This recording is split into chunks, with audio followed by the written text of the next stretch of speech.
أستغفر الله رب البرايا أستغفر الله من الخطايا.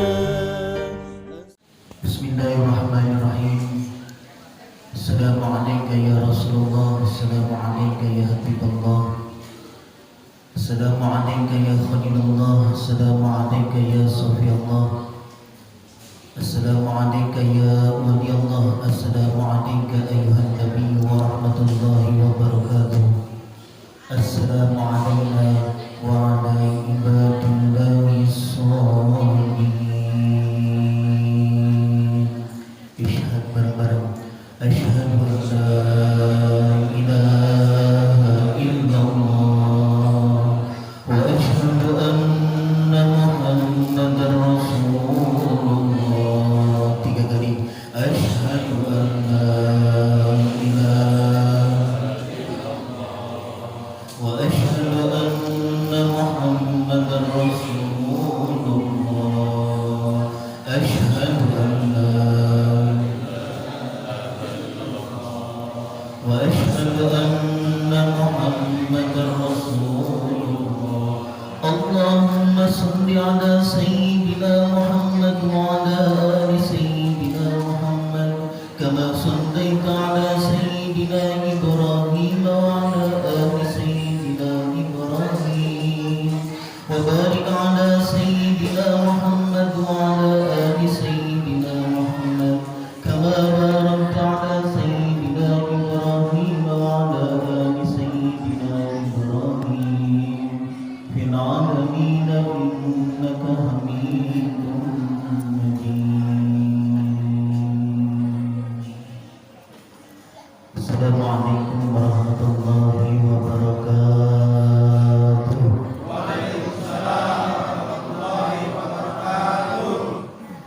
Alhamdulillahirabbil alamin. Syahrul Ramadan, syahrul siyam, syahrul Quran, syahrul taqwa, syahrul ibadah. Allahumma shalli wa sallim wa karim wa azim ala sayyidina wa habibina wa qurrati a'yunina nabiyina Muhammadin wa ala alihi wa ashabihi ajma'in, amma ba'du. A'udzu billahi minasyaitonir rajim. Bismillahirrahmanirrahim. Ya ayyuhalladzina amanu kutiba 'alaikumus siyam kama kutiba 'alal ladzina min qablikum la'allakum tattaqun.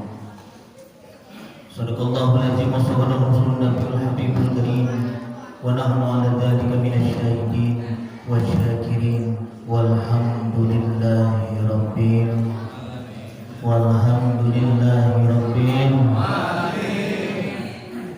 Ramanya Mas Mulan ini puasa 13 hari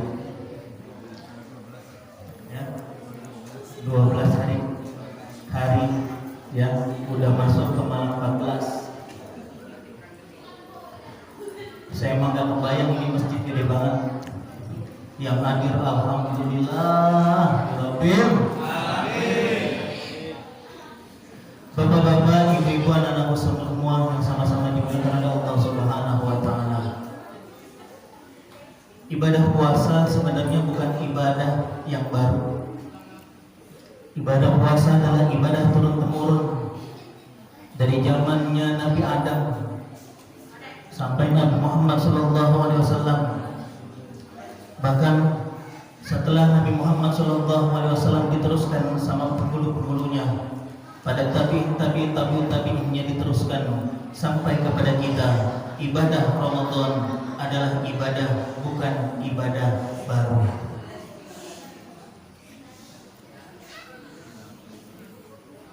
Sejatinya ibadah puasa adalah menahan. Apa yang ditahan bukan hanya lapar dan haus saja. Yang ditahan adalah bagaimana yang ada di dalam diri kita, sifat hewaniyah kita. Tanpa disadari kita sering marah, tanpa disadari kita sering berbuat angkuh, tanpa disadari kita merasa paling benar tanpa disadari, kita merasa paling baik tanpa disadari, kita merasa paling kaya tanpa disadari, kita merasa paling alim tanpa disadari, kita merasa paling dari segala-galanya. Makanya ibadah puasa mengajarkan kita tidak ada dan tidak akan pernah mampu kita melakukan puasa tanpa iman kepada Allah Subhanahu wa Ta'ala. Maka perintahnya amanu, Pak. Orang yang beriman yang mampu melakukan ibadah puasa. Orang Islam belum tentu beriman, tapi yang beriman sudah pasti Islam.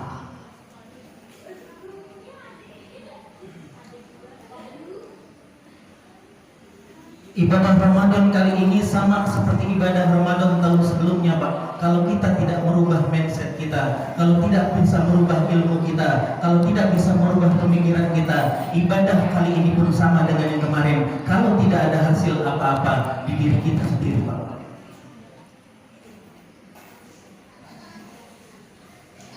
Ibadah yang kemarin kita melakukan ibadah saum, bahkan juga melakukan tadarus dan tarawih. Sama halnya dengan hari ini. Bedanya apa? Bedanya mungkin beda tahun, Pak Ustadz. Kalau kemarin 2020, hari ini 2021. Pertanyaannya, setelah Ramadan mau ngapain? Pertanyaannya, habis Idul Fitri mau melakukan kemaksiatan lagi. Habis Idul Fitri tidak mau jamaah lagi. Habis Idul Fitri masih melakukan keburukan seperti biasanya, tanpa mau berubah, tanpa mau berpikir kalau semuanya adalah kesempatan yang diberikan oleh Allah Subhanahu wa Ta'ala.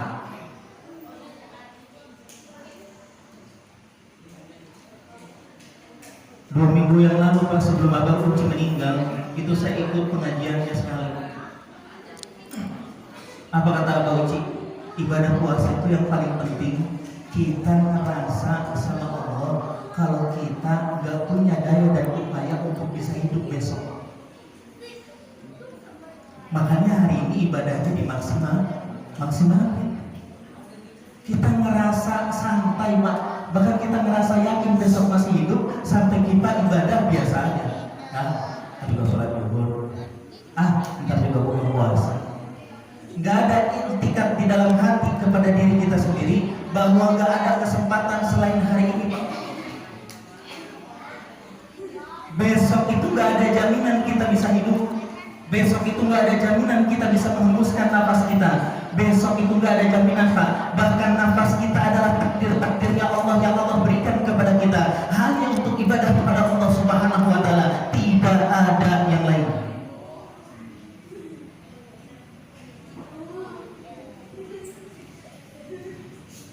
Ini dikasih nafas gak main-main, Pak. Dikasih nafas itu dikasih kesempatan hidup. Makanya warisomo, Pak, kalau puasa itu namanya tirakat.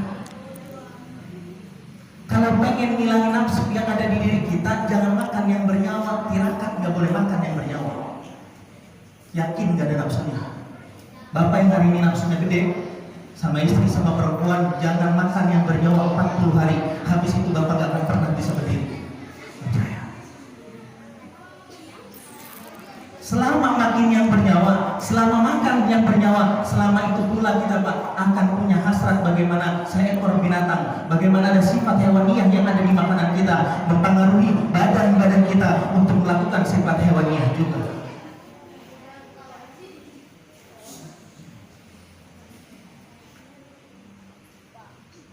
Bahkan walisomo, Pak, sampai bisa puasa tirakat mutih, sampai menghilangkan semua rasa karena sejatinya Allah itu satu.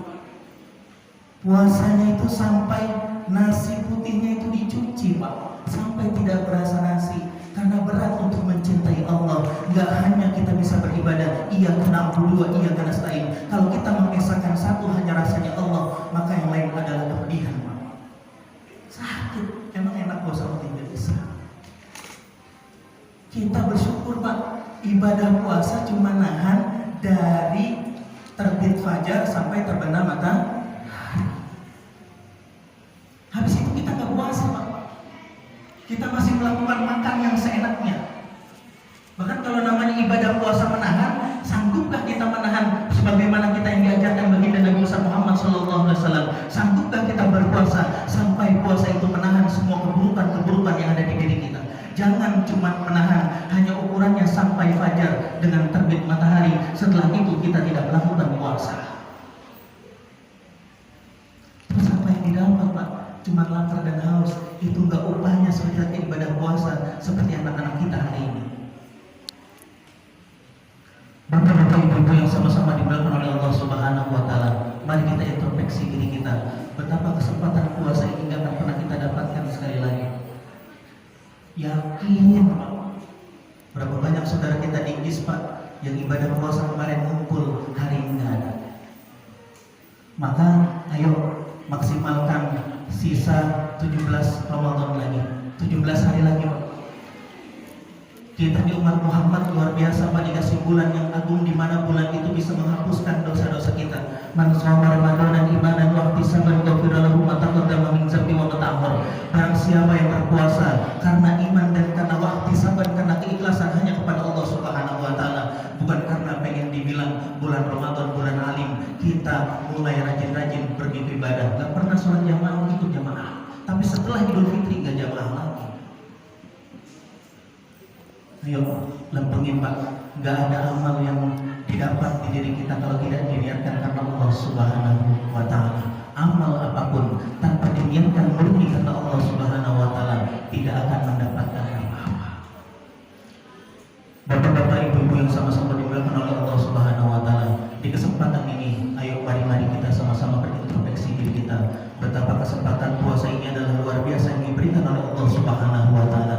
Allah masih menginginkan kita kembali menyebut namanya dengan beristighfar kepada Allah Subhanahu wa Ta'ala. Baginda Nabi Muhammad juga masih memberikan kepada kita untuk kita senantiasa bersalawat kepada baginda Nabi. Sallu, bukan hanya membaca sholawat, tapi melakukan ibadah sholat dan menyambung silaturahim. Orang yang membaca sholawat adalah bukan hanya orang yang sering menyebut Allahumma shalli ala sayyidina Muhammad, tapi menyambung silaturahim yang terputus, bisa memberikan kasih sayang rahmatan lil alamin kepada sesama. Orang yang membaca istighfar bukan hanya mampu membaca astagfirullahaladzim, tapi mampukah istighfarnya bisa memaafkan dan mengampuni orang lain, bahkan memaafkan orang-orang yang pernah kita zalimi, bahkan sanggupkah kita meminta maaf untuk orang-orang yang pernah kita sakiti. Mungkin itu saja yang singkat tausiah pada malam hari ini. Mudah-mudahan kita semua diberikan kekuatan kepada Allah untuk senantiasa ibadah, bukan karena kita mampu, tapi Allah masih memberikan kemudahan kepada pekerjaan kita. Allah masih memberikan kemudahan kepada setiap ibadah kita, dan Allah yang masih memampukan kita, bukan karena kita, tapi Allah yang menguatkan. La